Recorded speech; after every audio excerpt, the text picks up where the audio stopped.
see the way they hate. And I know better than to listen to the people who are calling us names. I can feel the sunlight shining in. Well, good morning and welcome to episode 863 of the Lots Project Morning Show, where the coffee is strong, the opinions are stronger, and everything is always filter free. I'm Brian, your host, and it's November 10th, 2025. This morning I'm enjoying a fresh cup of Survivor Series Aces blend from foodforestfarms.com because life's too short for shitty coffee. At Food Forest Farms, your beans are roasted by real human hands using a clean stream air roaster. More than just a customer, your family. Get 10% off with code LOTS10, that's LOTS10, and shipping is always free. While you're there, check out C4 Club for even more awesome coffee perks. Today we got another packed show, a Dolly update with some confusing post-Spay aftercare instructions, a wild look at Universe 25 experiment from way back, you might have heard of that one before, and how I got sucked into true crime docuseries and a little bit more. So grab your coffee, smash the like button, and let's get started. Good morning. How we doing? Mr. Pippin in early says, happy Monday, humans. Prepping for a garage sale for this weekend. Wow, I got a lot of crap. Yeah, we went through that, and actually I'm sitting there looking at it right now, even though we downsized greatly coming out of the homestead and moving into the RV.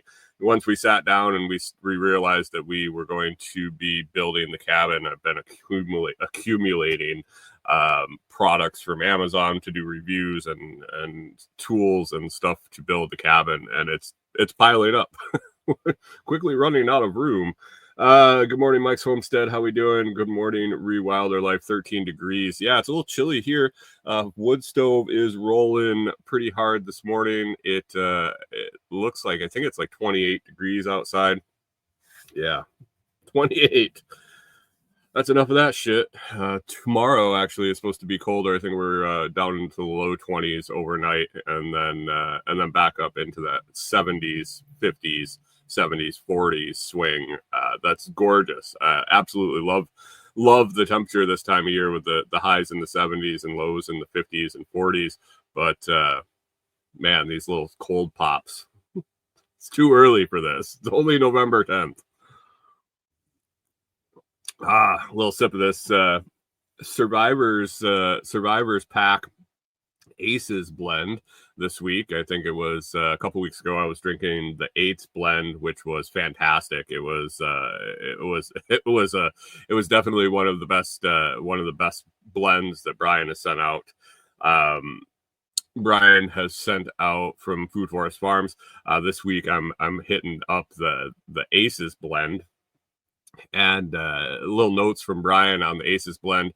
He says it's a light Colombian for super clean coffee flavor, quote unquote coffee flavor. I think all coffee tastes like coffee, but this one, that Colombian definitely, it hits you with that what you think coffee is supposed to taste like, and then that Colombian mixed with a light Ethiopian for the light floral tones, mixed with medium Nicaraguan to blend in some bigger mouthfeel and chocolatey notes. It's a solid cup of coffee. He says it's perfect early morning cup. It's solid. It's solid. You can pick up that Survivors Blend Twin Pack, which has the Aces and the 8s, over at foodforestfarms.com. That is available until Scramble and walks again after his little accident, and thus the Survivor Twin Pack. And pick it up. You never know when he's going to be taking that first step, so you're going to want to order it up and give it a try today. I prefer the 8s, but the Aces is really good too. So check it out, or any of the other awesome coffee over at foodforestfarms.com. Rewilder Life's going to bake today to heat up the house.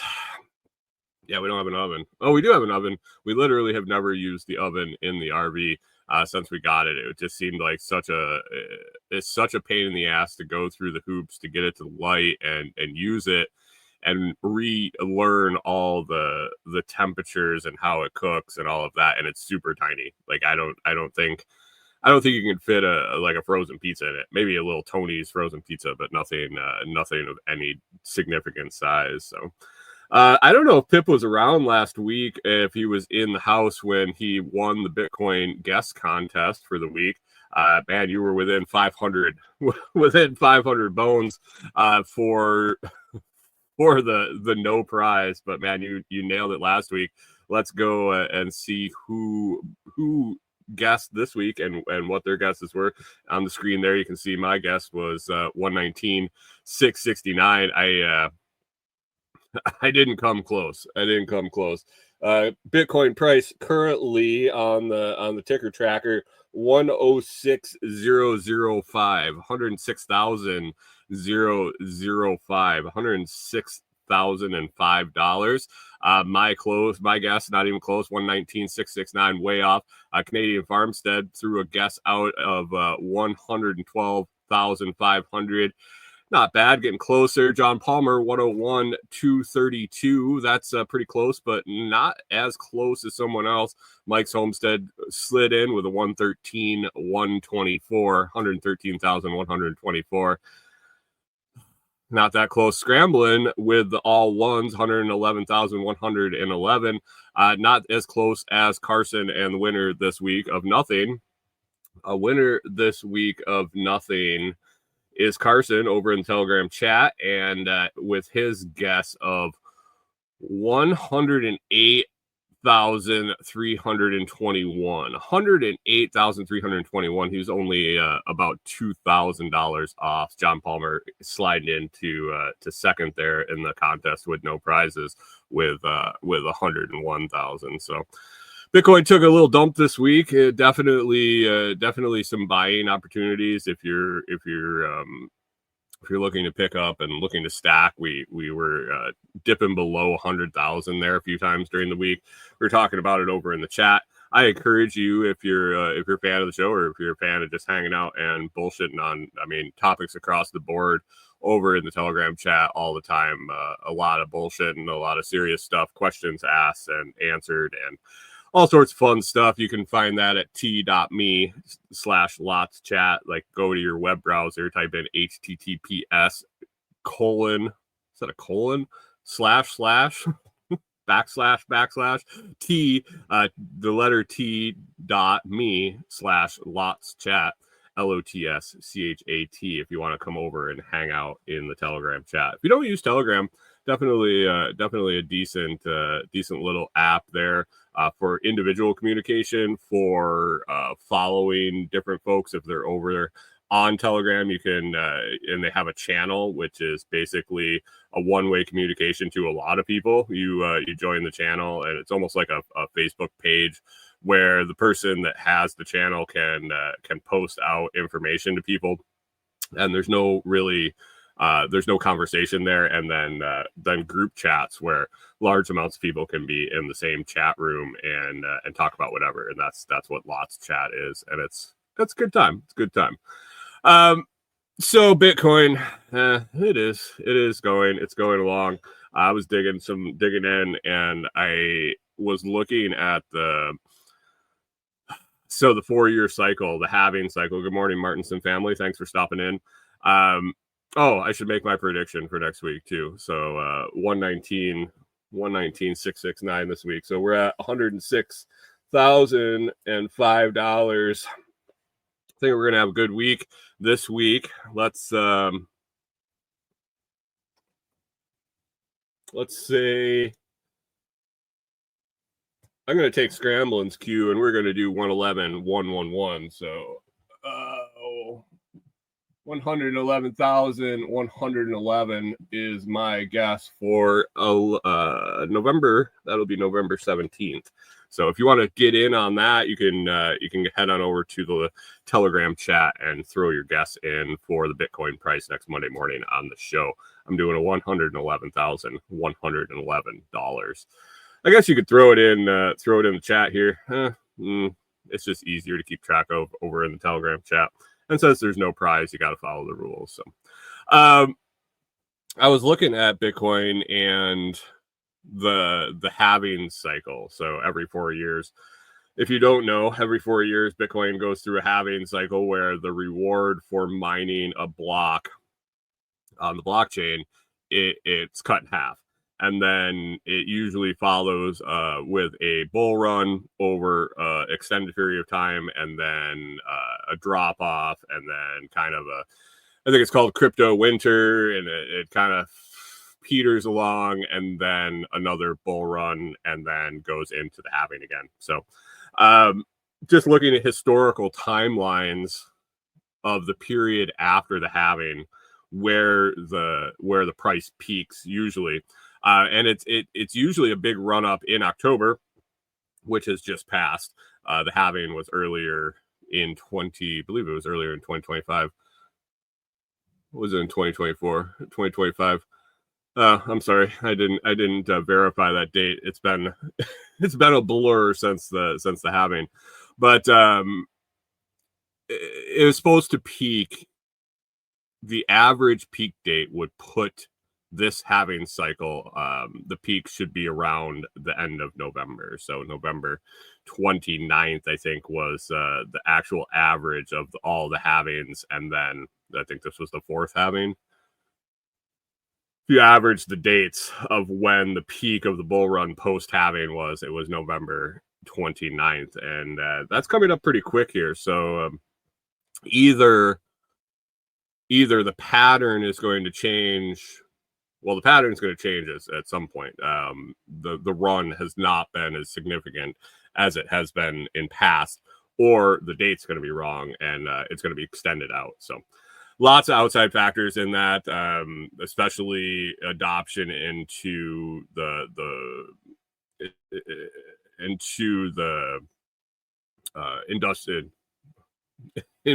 large investments into the stock market and mutual funds and ETFs. Excuse me. It's I can't think this morning.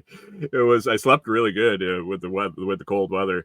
We ran the wood stove overnight a little bit, and man, I zonked out, but still a little foggy this morning.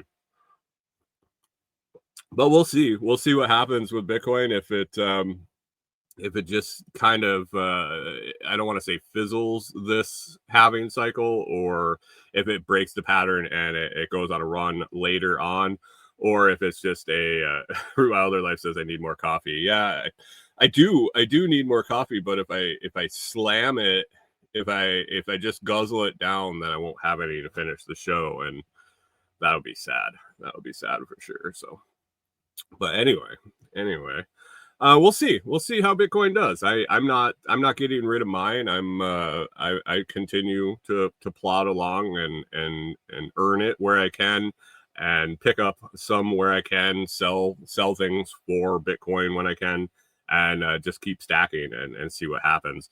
And we also had an interesting conversation about what the end goal of Bitcoin is over in the Telegram chat earlier this week. It was a really good conversation, had people from all different angles, and it really made me realize that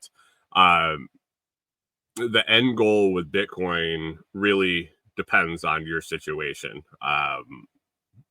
and what your goals in general are financially, and so I've been tinkering around with some notes, and that's probably going to be a segment of an upcoming show, like the different reasons people own and stack Bitcoin and believe in Bitcoin and what they want to do. It just didn't come together quite enough for the show this week, but look forward to that. Coming up is a chat on and why and how people are going to proceed in the future with their Bitcoin, depending on, I mean, it really depends on what the value ends up being. So, but anyway, that is for a different day. The first topic I want to talk about this morning was Dolly. Dolly had her appointment to get spayed on, I believe it was on Friday. So we took her in on Friday. She's doing great. By the way, she's out there laying on the tote in front of the wood stove. I think that's going to be a spot for her for most of the winter. Most of the cold season is going to be curled up right there in front of the heat. But dropped her off Friday morning, And then the procedure with the vet we took her to was drop her off in the morning. Hunter says, you named it? The cat? I didn't name it. Good morning, Hunter, by the way, over on Twitch. You talking about the cat, Hunter? The cat's not going anywhere. That was the first he's heard of the name. Corey named her quite early on. She's good. So the way Corey goes with her names is the cat's got an official name. Dolly is the cat's official name, but she is affectionately referred to as Mittens, Mitten Kitten, and several other things that Corey calls them, because we never call our pets by their actual name. So yeah, Dolly. So we drop her off on Friday morning. She gets checked in. I think we dropped her off. They said in the first hour, and there was like a line of people dropping off animals. So I think this vet, who does basically walk-in appointments for other than surgery, I think that they just load them in for the day, and they did them. I think they did spays on certain days of the week, and then they just they fit them in between appointments and stuff, because we've been there with for another appointment, and the vet tech was like, well, he'll be in a minute, he's just finishing up surgery. So I think they just do them like in between appointments. But anyway, Drew, the normal instructions: no food after, I think it was like 6 the night before, no water. So we drop her off, and yeah, it was the vet's really nice. There's nice people there. We drop her off, and instructions were to pick her up the next morning at the same time.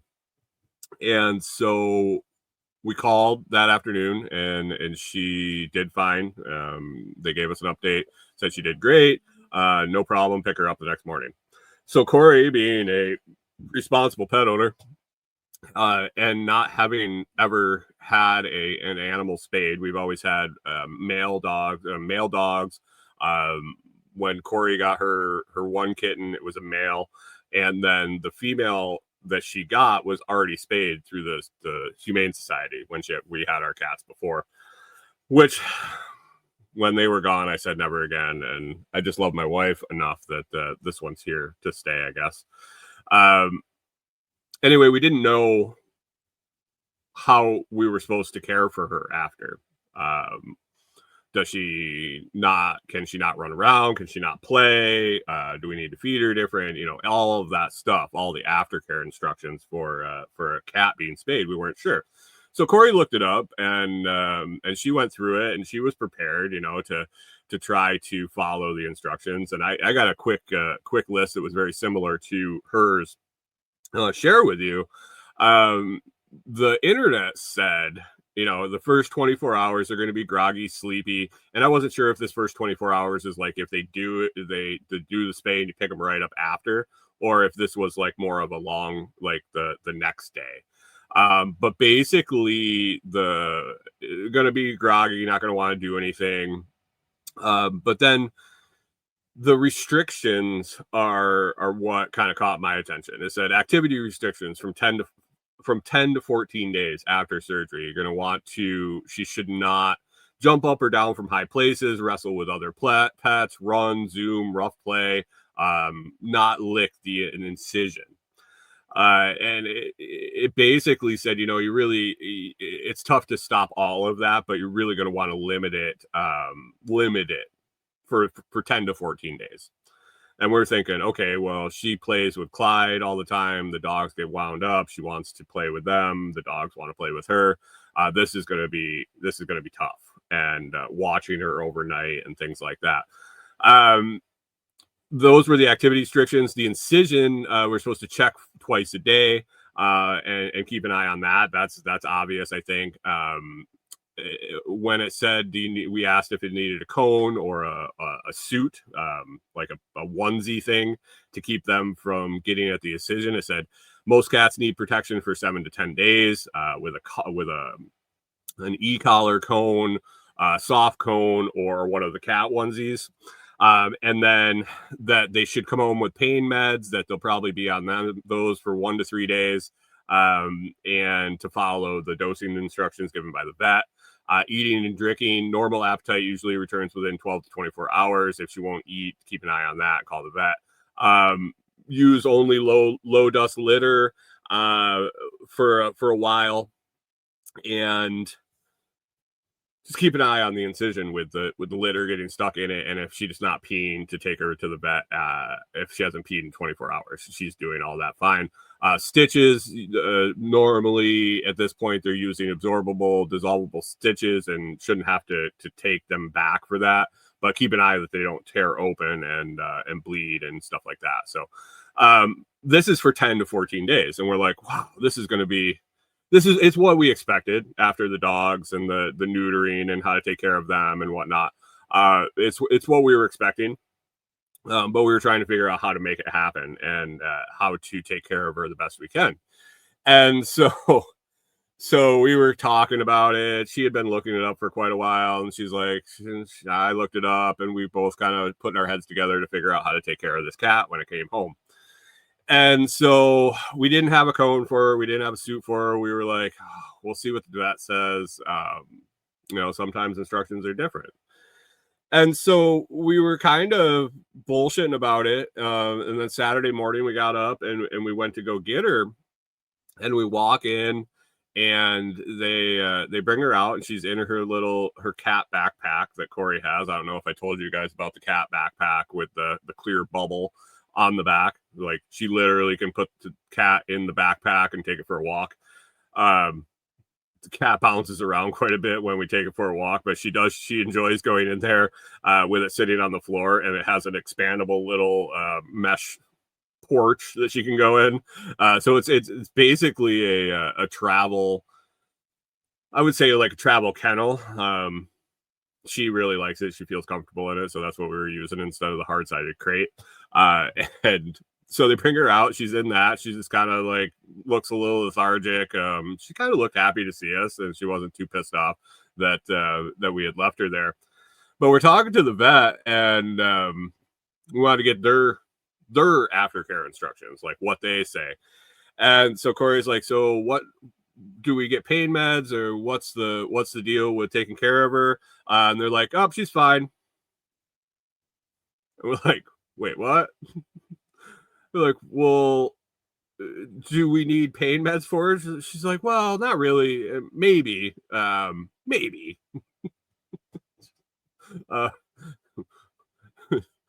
Like, not really sure what to give her. And so we didn't really get a conclusion of what we can give her and what we can't. They're like, oh, she should be fine. She seems fine. And we're like, okay, well, we'll be calling you back if she starts screaming and is in pain. But we're like, any restrictions as far as a cone or playing with the dogs? Or they're like, no, she should be good. Keep an eye on her. And Corey and I are both like, wait, what? Every place we looked up on the internet, I mean, including, vet sites, Google search, ChatGPT, all the different things said, yeah, 10 to 14 days, all this restrictions, all these things you need to walk out for. And the vet we took her to was just like, yeah, she's good. It's good. Take her home. She's fine. No problem. So we brought her home. We let her out. The dogs were very, very happy to see her. Clyde, actually, when she was gone Friday night, was visibly depressed. And he was happy to see his friend when she came back. Norman couldn't care less. Norman and the cat interact because they're in the camper together. But I think Norman is a little skittish of her, or scared he's going to hurt her, because at one point he sat on her accidentally and she screamed and ran. And I think it made Norman a little hesitant to get too close, and that he's going to hurt her. But Clyde and her are best friends. Clyde and her wrestle all the time, play all the time, cuddle all the time. And he was visibly upset while she was gone. So he was happy she was back. They played just a little bit. He was super gentle with her. Like, he could tell that something was going on with her. Was super gentle with her, and she kind of just chilled out. Over the last couple days, she's gotten more and more active, and it is what it is. We followed the vet's instruction because that was a lot easier. But she's been fine. She's been fine. Rewilder Life says pain meds make them move more. Our dog ended up having issues due to that. Our vet said they try not to give them to them due to that. That makes sense. That makes sense. It kind of lets them heal at their own pace. And we didn't know. We didn't know. You cut the dog's balls off, and it is what it is. It's not. I guess it is invasive surgery, but it seems a lot less invasive and a lot less long recovery than I guess a spay. They take I don't even know for sure, but I believe they take the whole uterus as basically a hysterectomy. It's not like a tube tie type of thing. Maybe it is. I don't know. I never looked that far up, but we were just very, very shocked at the difference in the aftercare instructions that we found on our own. And then and corroborated by multiple sources. I gotta stress that it wasn't like we just searched and found the first thing and it was some super high end instructions. These were like found in multiple places, and just the stark difference in aftercare that we got from the vet. And it wasn't even aftercare instructions. Like, we had to ask. They were just going to hand us the cat, and we were going to pay for it and take off. Corey was like, hold on. Any instructions? Nope, guess not. And another thing we noticed too is here in Tennessee, I don't know why there are any kittens or puppies or puppy kittens. It seems like we didn't use it because we didn't know if we needed to jump through hoops or whatnot, because we aren't Tennessee residents at the moment. But pretty much every county in Tennessee has a voucher program where, like, you can get free or steeply discounted spay and neuters for cats and dogs. And on Friday, when we were dropping her off, there was a line of people dropping off pets to be spayed and or neutered, and we were the only ones that weren't using assistance, as they called it. They all had vouchers from the county they lived in that basically, I think it ended up being like $30 instead of $100, which we were very excited about. $100. We've been to vets that cost a lot more than that, so $100 was not bad. But we were the only ones that weren't using the assistance program that you get through the Humane Society or the Animal Control or these local shelters do voucher programs for spaying. So it's needed. It's needed. You look around the area and the amount of stray cats and dogs. I feel like Bob Barker. Be sure to spay and neuter your pets. Help control the pet population by spaying and neutering your pets. Real Hour Life says $700 to fix the boys. Did you do them at the same time? Or is it $700 a piece? Corey, do you remember how much it was to neuter the dogs? Corey said our boys were $200 each, and we did all ours at the same time, all three to the vet and all three home, which was a $700 for both. Okay, so that's $350. That's close to what we were at. We were pretty rural. The vet we were taking our boys to was a farm vet, a country vet that had a little cheaper. She says they were both full grown. Bear Walter was over a year, and the younger ones were 9 months. She's back there listening because I'll get it all wrong. But the minute Clyde lifted his leg to spray or to mark, Corey made the appointment the next day because we were dealing with that with Walter, and we did until we had to put him down. But we didn't want three of them marking. So, but yeah, $100 for the spay. We were completely happy with that. But I guess with the price, you get the limited aftercare instructions. So anyway, she's doing good. We haven't noticed any issues with her. Real Other Life says ours, we're fighting, dealing with blood. Yeah, testosterone. So anyway, Dolly's all good. No more kittens for us. And but the problem is now, as we take our dog walks twice a day, every day, walking down the road, there are two little kittens that are outside a trailer down the road, and I see Corey eyeballing them every day, talking about them, wondering if they're being taken care of. They're consistently sitting next to the door of this trailer, so I assume that they're getting fed from these people and they're not leaving. I don't know if they are their cats or not, but I'm worried that my beautiful bride is getting I don't want to say attached, but attached to these two small kittens that are down the road. So I told her no more kittens in the camper, no more kittens in the camper. We might need some cats when we get out to the property, but they will be outside cats. So we will see. Let's see. Moving on. I came across. I've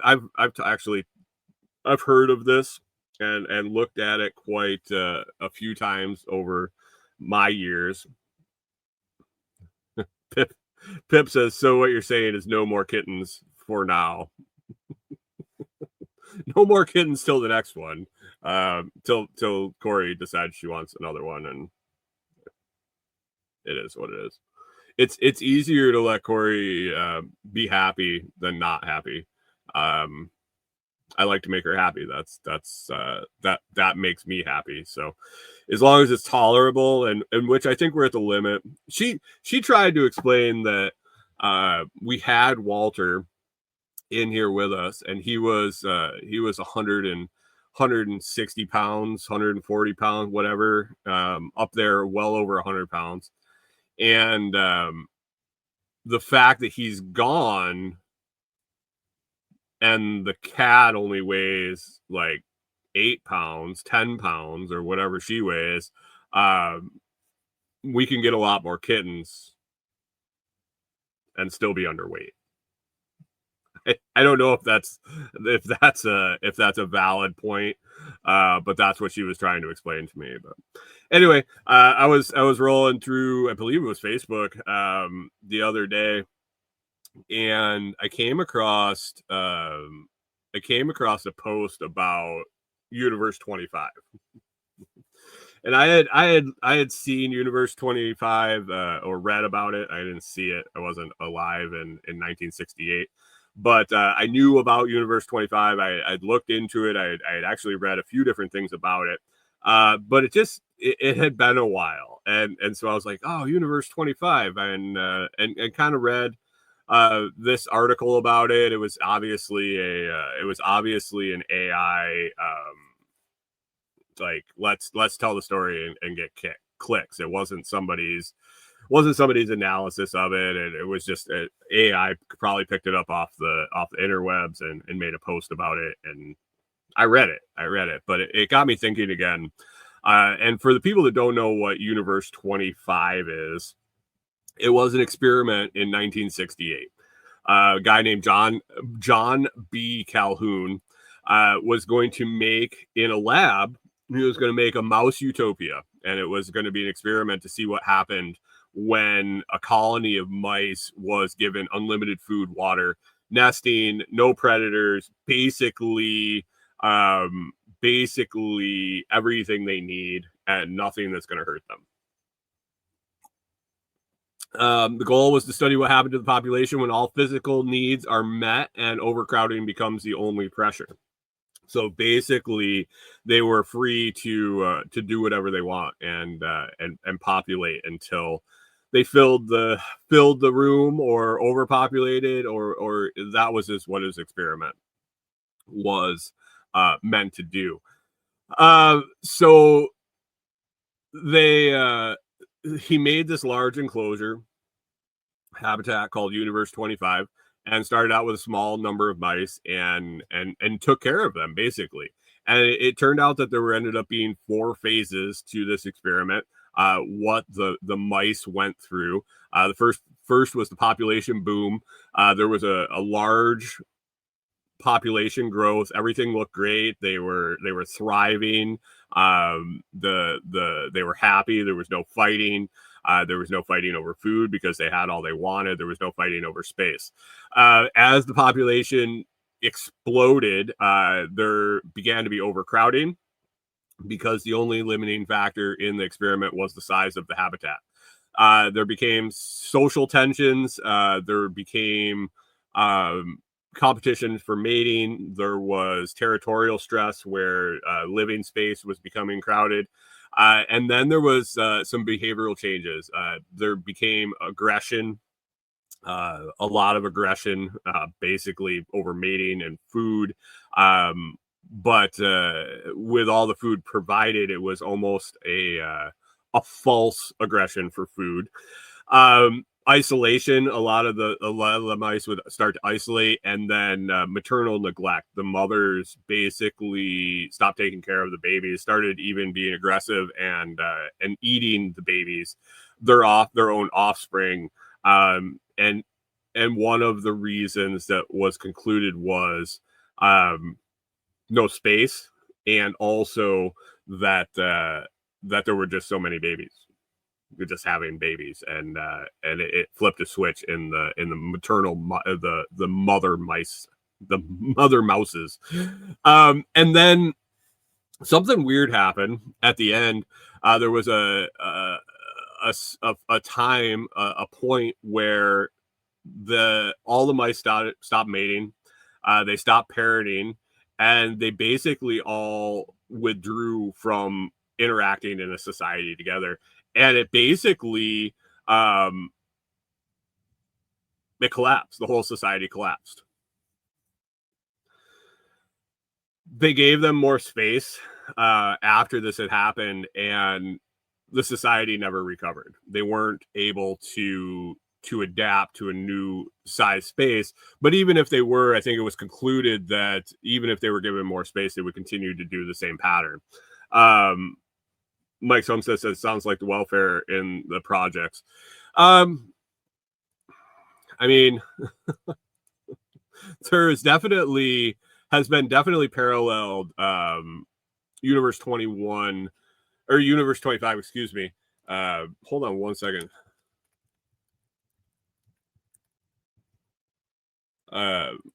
There's been a lot of parallels drawn to different society. So he did this.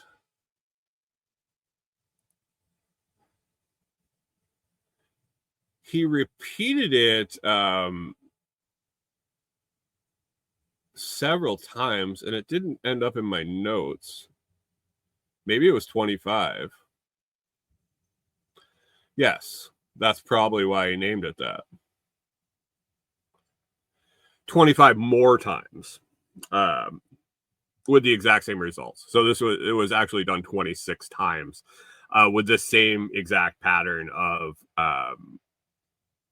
results, where the key phases, the population boom, then the social tensions after overpopulation starts, behavioral changes with the aggression, the isolation, and the maternal neglect, and then the fact that they just stop mating and the society collapses. It's just a provable pattern, repeatable pattern.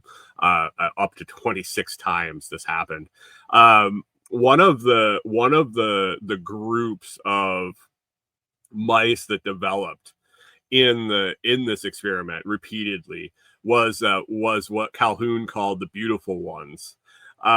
These were typically male mice, and they at some point basically checked out of society. they groomed themselves constantly. They avoided others. They didn't mate. They stopped mating. And they basically checked out of the whole society. He called them the beautiful ones. Basically, they groomed themselves and ate and took care of themselves, but had no interest in interacting, in mating or anything like that. And it was just this odd little segment of the society that they just pulled themselves away, and all they cared about was taking care of themselves and grooming themselves. But in natural societies, in the wild, grooming, the end goal of that is mating. But they stopped mating. They stopped interacting with female mice, and it was just an odd behavior. A lot of people point to this and compare it, like Mike did, to different portions of society and human behaviors. Maybe not. I think there's a lot of external factors that he could control that in society are different. I think we always. I don't think there's a point where all our needs are met for us with no problem. I guess Mike says in the projects, I guess if food and shelter are provided, that is something. So might have a point there. But a lot of people think that this is just mice. I don't know. I think about it every so often, just randomly. This experiment pops into my head, and I don't know if it's because I'm observing something in the world and going, oh man, this really fits into the Universe 25 parameters. I don't know. Is there a group of males out there right now that are completely obsessed with grooming themselves and nothing else? I don't know. But Universe 25, you should, if you have some time, you should pull that up, check it out, and think about it. And just it's stuff to spur thought, I guess, when you look at something like this. So thanks, Facebook, for putting it in front of my face and having me think about it for a little while. Another thing that we've been that I've been thinking about over the last few days, Corey and I have gone down a new rabbit hole with our entertainment. We started watching true crime on the true crime train now. I think it started late last week into the weekend. We started watching some true crime docuseries. Put a bunch on our playlist over on Netflix, but I think the first one we watched that really got us hooked back into it was Oklahoma City bombing. And I think I'm enjoying watching these because we've watched a lot of them where I know the story, lived through it. I wasn't at the Oklahoma City bombing, but experienced it through the news, was alive and paying attention, old enough to pay attention when the things happened. So we watched things like the Oklahoma City bombing, Lacey Peterson, JonBenet Ramsey, and then a bunch of other ones that I hadn't heard of, but still very interesting. And I don't know. I'm okay with it. I like watching the true crime stuff. I like watching. I for sure my favorite ones are the ones that I remember the events happening, and then seeing more details, seeing the things after the fact that weren't put out in the media, or that were missed by police, or weren't reported up front. That really is the why I enjoy watching them.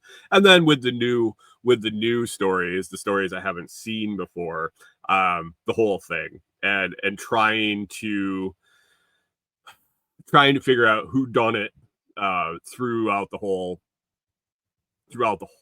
program, and fully well knowing that they're making they're constructing the program, they're laying it out in a way that's going to twist and turn and likely not come up with the proper answer till the end when they want you to, whether depending on who is doing the documentary. So serial killers are on our list. Watching serial killer true crime is something that I've always been a fan of, and always been a fan of the made up stories too, like a Criminal Minds program and things like that has always interested me. But we really gone down the docuseries kick. I think I talked last week. We were watching the poop cruise and things like that, and we moved on to the true crime. I think my favorite one so far, I mean, really probably has to be the Oklahoma City bombing was the first one we watched, and it got me hooked again. And I don't know how many of you, so that was I believe it was in 94. I don't know how many people remember it and how clearly you remember it, but some things that I was noticing from that and from some of the other ones, because we watched a lot of that were from the mid to late 90s, early 2000s. During the docuseries, they will show news clips.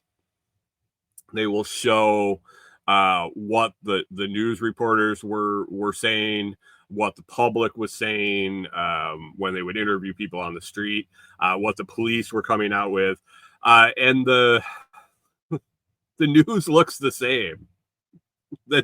Literally, the news looks the same. What struck me about the Oklahoma City bombing was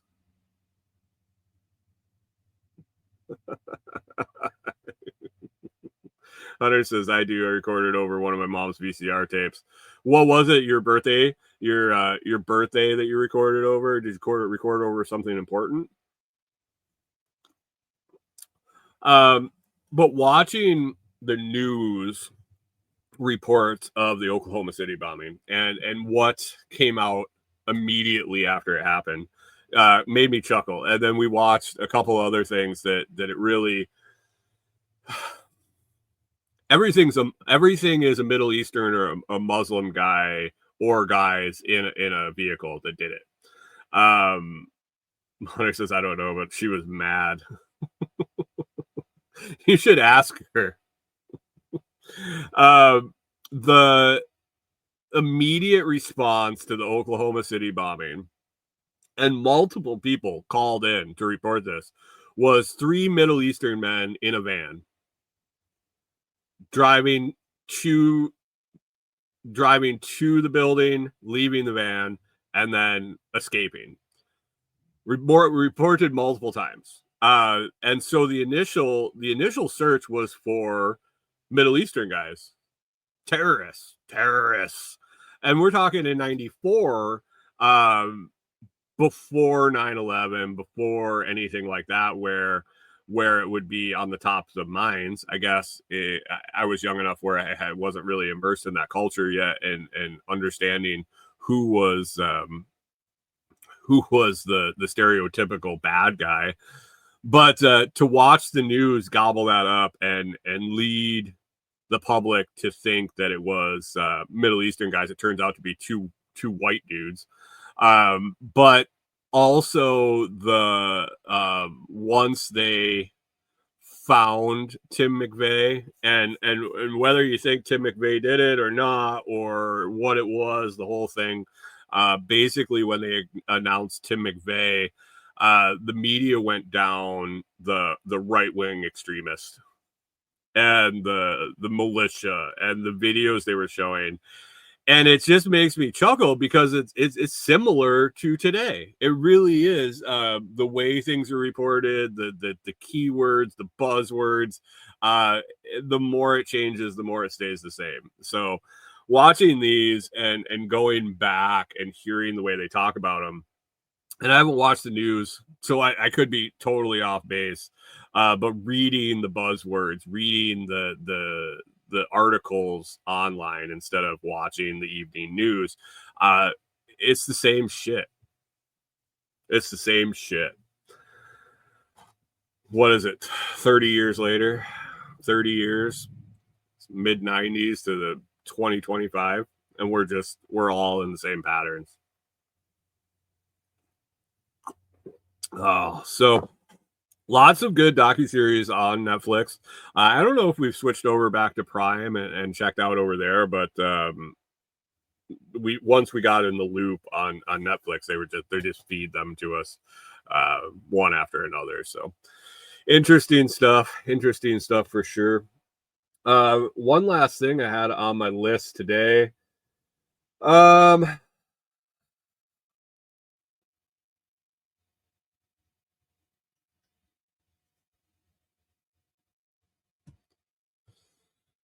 Was this observation, just observation.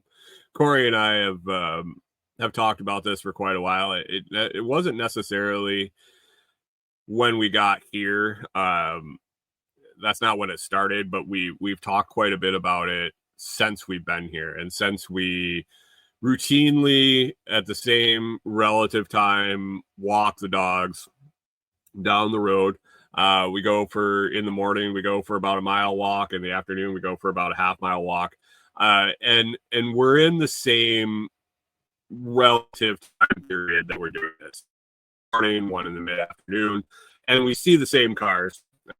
We see the same cars and trucks, and we figure people are on their way to work or on their way home from work, or they live in the area.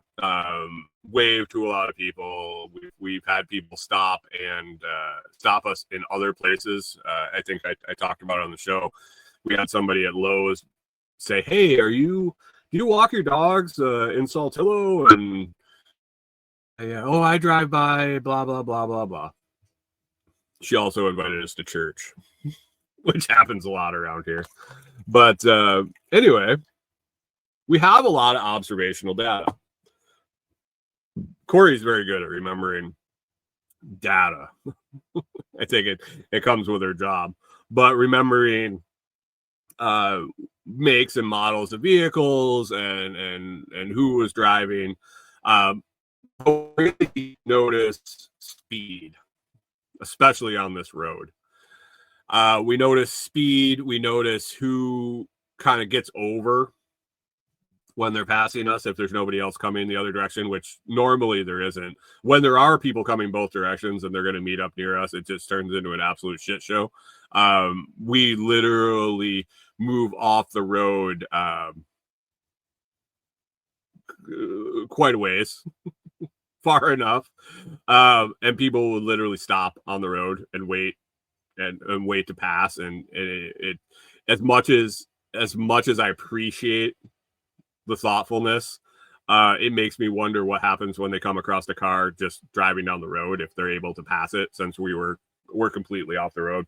Corey believes the good in people and believes that they're just worried the dogs are going to run out in the road, so they want to be really careful. But anyway, I get back to we notice speed quite a bit, and we've really come up with a correlation that folks that drive white vehicles, more often than not, don't slow down and are actually driving extremely fast. And the worst offenders are people driving white SUVs. White SUVs, more often than not, are speeding extremely fast compared to the rest of traffic. And they're also less likely to move over when they drive past and just fly past. White vehicles in general, white SUVs specifically. So if you drive a white SUV, I don't know what that says about you, but empirical evidence. We've watched it. Observational evidence. We've yet to document it. Maybe we should. But this is also something that we've noticed as we traveled, as we were on the road. John Palmer might be able to chime in as somebody that's on the road all day, every day. Are white SUV drivers more likely to be going fast and be inconsiderate of others, let's say? But regardless, we what's going on here? Sorry, guys. So it is what it is.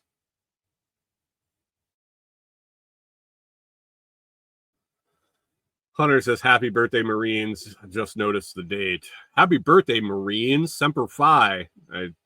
Isn't that wasn't the birthday of the Marines on Veterans Day?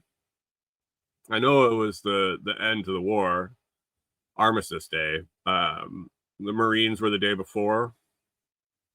I was never in the military. My dad was, but I was never in, so it's nothing that I noticed. So if Hunter says so, happy birthday, Marines.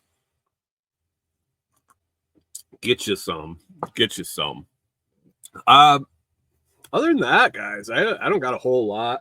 The road is still not covered with rock, but I was able to drive in and out this past week. It didn't rain and had quite a bit of sun and wind going on. And I went out, I walked back one day, I think it was Tuesday. I walked back and the road was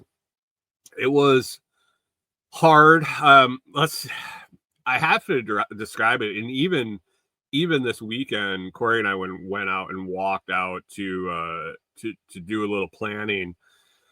What it feels like under your feet, it feels like modeling clay, and it is clay. It's bare clay, which makes it any bit of water on it's just slippery. There's no traction whatsoever. And that's why it's so hard to get in and out.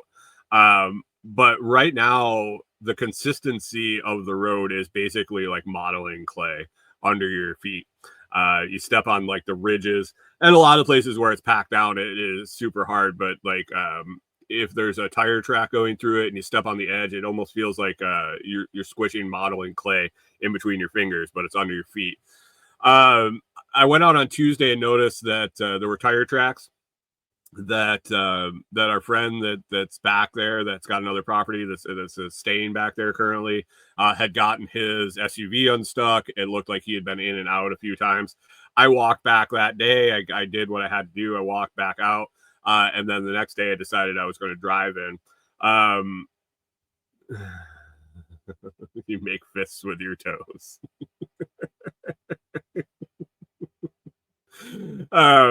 And so the next day I decided I was going to drive in and out, and went in.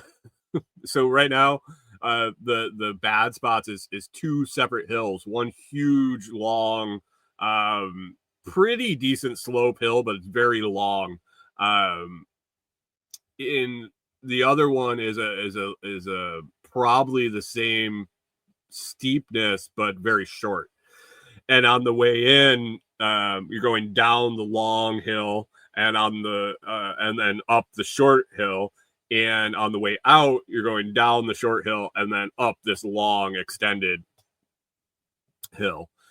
And so I was going in, and I drive down the big long hill. When you drive down it's you really can't tell unless it's really slippery and you're sliding all over the place.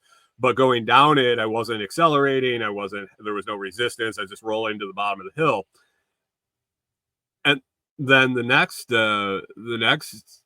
hill on the way in, the shorter hill, I went up, and I felt like I was starting to bog down. I was starting to slow down.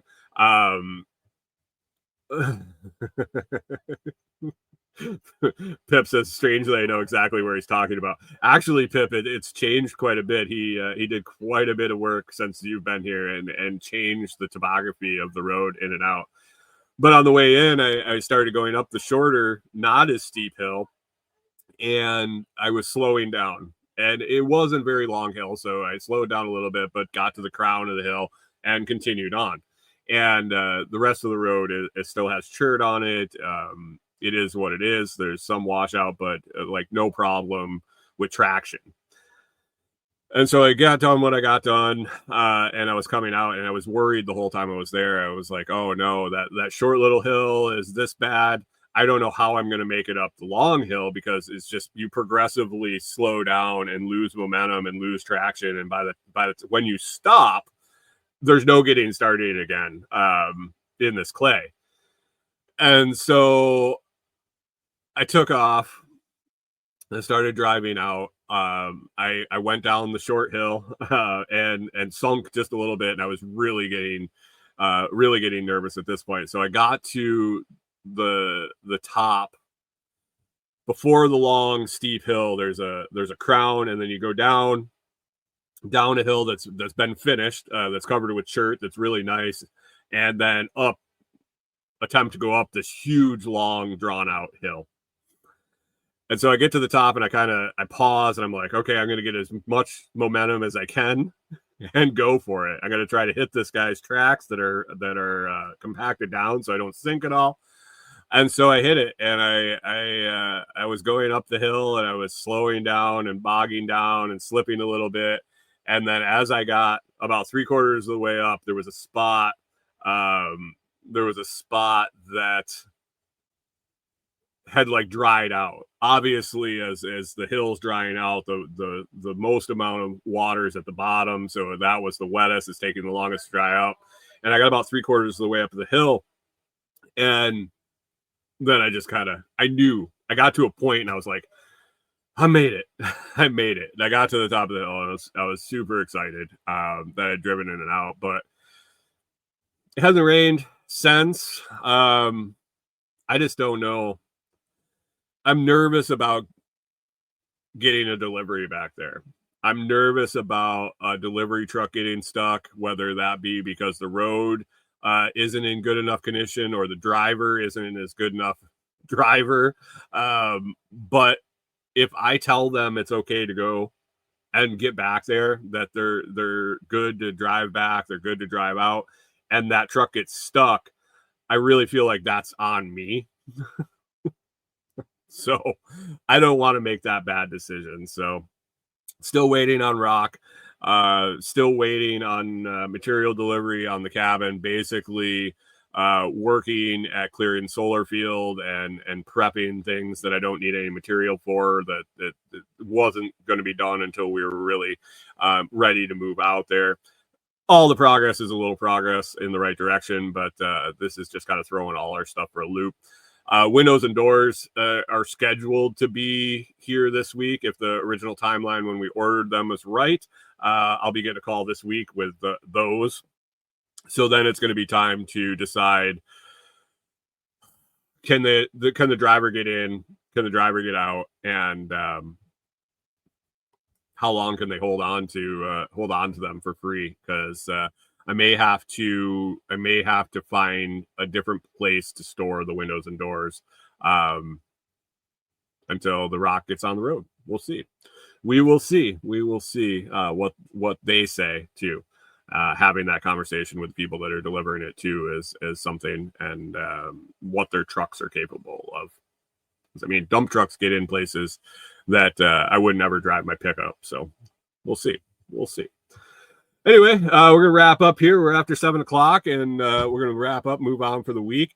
I hope you have a fantastic week. If you want to get in on that Bitcoin guessing game, you can head on over to t.me/LotsChat. Be sure to check out Food Forest Farms for any coffee needs. Premium coffee over at Food Forest Farms is unbelievable. You got to try it to know what you're missing out on. So save 10% and order some up. foodforestfarms.com, code LOTS10, LOTS10 will get you 10% off. And other than that, have a fantastic week. I hope you get down everything that you want, and stick around, and we will talk to you next week, give you updates on cabin build, if we got our material delivered or what's going on there, and anything else that pops up during my week. Have a fantastic day, guys, and we will catch up with you next Monday.